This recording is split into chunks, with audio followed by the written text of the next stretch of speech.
Hey, it's Jeff from the Abbey. You know, one of the most powerful ways to keep your spiritual life strong is to take advantage of the church's wisdom in giving us a liturgical year. And the best way to celebrate the liturgical year is, well, through the liturgy, through the Mass, which is the main liturgy, and also through the minor liturgies, such as Liturgy of the Hours. But another great way to observe the liturgical year is to find fun, creative ways to celebrate in the domestic church, the home. And there is an entire genre of great Catholic products to help you do exactly that. And I'm putting all of those items on sale this week for our weekly Advent special. And I'd love to share some of these resources with you because, well, frankly, I'm just really excited about this trend.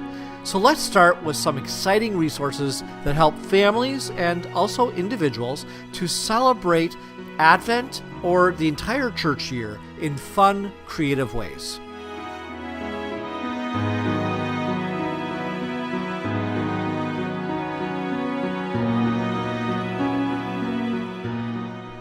Advent in the Home is a fun craft and activity book for families. What I like about it is that the activities and the crafts are all formed around helping families get excited about prayer and acts of charity. This book also has traditions associated with the saints' feast days that happen during the season of Advent, and also traditions and prayers surrounding the Christmas tree and the Jesse tree, and also something that's new to me called the Crimson Tree. Now, where the Jesse tree has ornaments symbolizing salvation history and mostly Old Testament stories, the Crimson Tree uses ancient Christian symbols that teach about Jesus. What a great way to transition from Advent to Christmas. Do the Jesse tree for Advent and the Crimson Tree for the Christmas season. So again, the name of this book is Advent in the Home, Activities for Families by Ellen C. Becker and Mary T. Barnes. The next book is the Advent to Christmas book. Now, if you're an arts and crafts family, this book is definitely for you. This book is filled with arts and crafts for each week of Advent. Like Advent in the Home, these crafts help the family to focus on the meaning of Advent and also aid in prayer and doing acts of charity. So each week of Advent starts with a story and then has Advent wreath reflections for the week, and there's an Advent wreath reflection for each day of the week, which is really nice, and then has a series of crafts and activities that go with the theme for that week. And these crafts are really cool too. Many of these crafts are meant to be given away as gifts.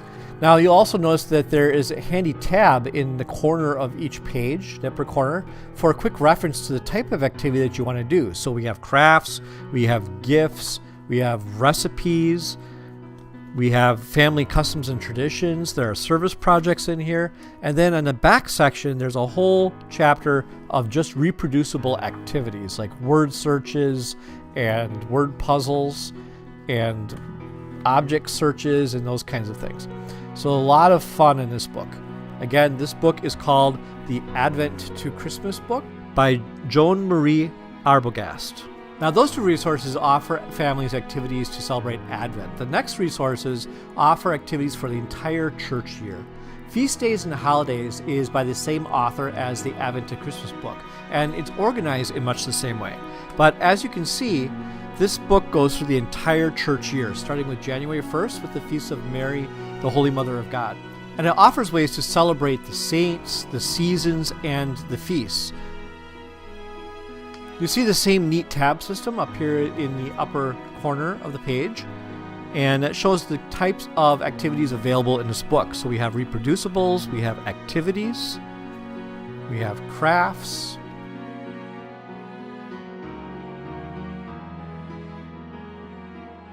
and we even have recipes.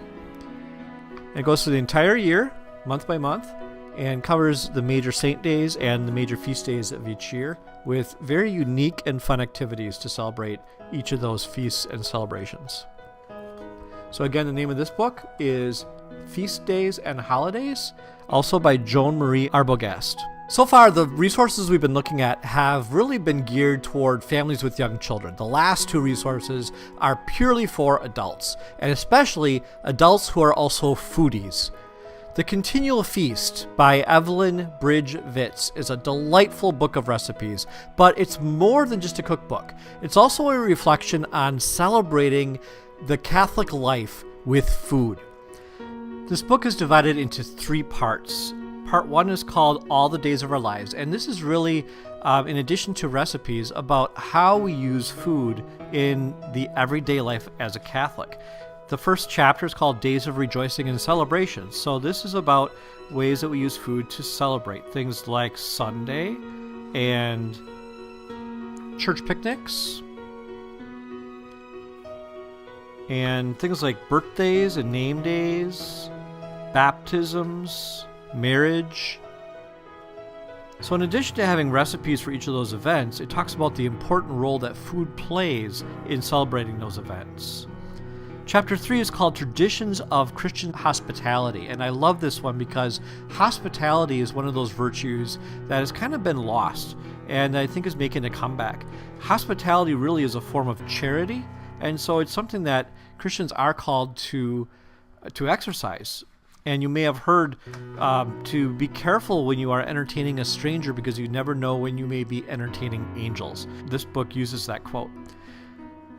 The next chapter is actually on fasting. Now, again, this is about the role that food plays in the Catholic life. And sometimes the role that food plays in the Catholic life is giving it up through fasting and abstinence. So this is a chapter on the importance role that fasting and abstinence plays in our spirituality. Part 2 of the book is called The Christian Year. And this part of the book takes us through the main seasons of the church year, especially Advent and Christmas, and then Lent and Easter, and gives us recipes that would be appropriate for each one.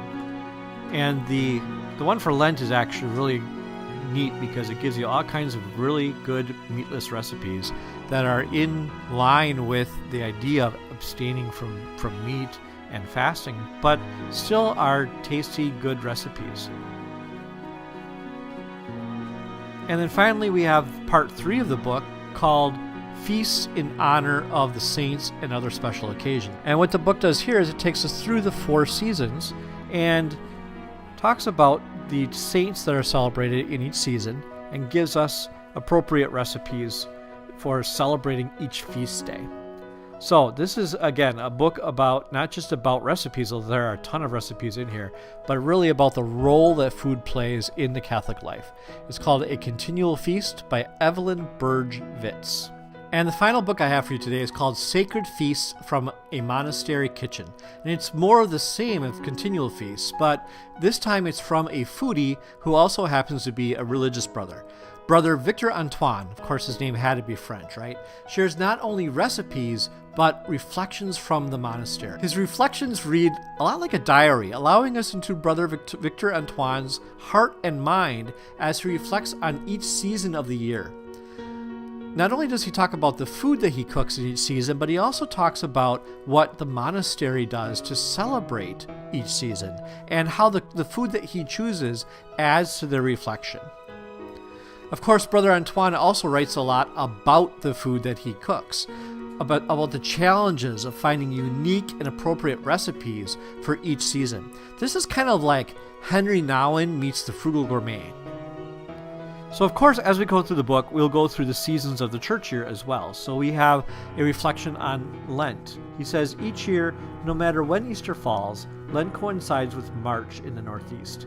And in the Northeast, March also brings the wet season, when rain melts the icy snow and makes our roads muddy and impassable.